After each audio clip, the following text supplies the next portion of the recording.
नमस्कार. लग्नात आडकाठी येते ते अनेक प्रश्न असतात. त्या प्रश्नापैकी एक प्रश्न आपण डिस्कस करूया. तो प्रश्न असा, की मुलांच्या शिक्षणात, मुलाच्या करिअरमध्ये एवढा गॅप कसा? काय करत होता तो एवढे दिवस?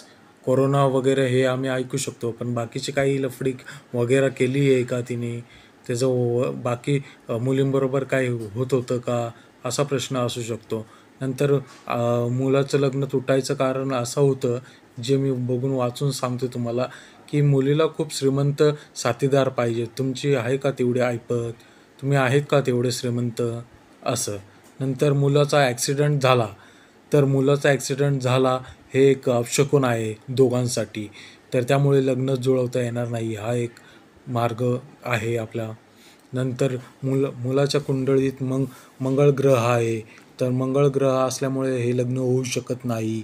नंतर पुढे लग्नापूर्वी फोन करून तो दर रात्री गप्पा मारत नाही, त्यामुळे मुलीला एकटंच वाटतं. मुलगा का बोलत नाही? तुमचा मुलगा खूप शांत आहे, तो काहीतरी लपून ठेवतो आहे का? नंतर एखाद्या रोगाची चाचणी करायला एकत्र जाऊ शकतो का आपण? असा प्रश्न विचारला, की तुम्हाला माहिती आहे की कुठला रोग आहे, तो चेक करण्यासाठी एकत्र येण्याची तयारी न दाखवता हे प्रश्नचिन्ह तयार होतो. बरोबर का? हे कारणं आहेत लग्न मोडण्याची किंवा न होण्याची कारणं ऐकू पडतात. Thank you.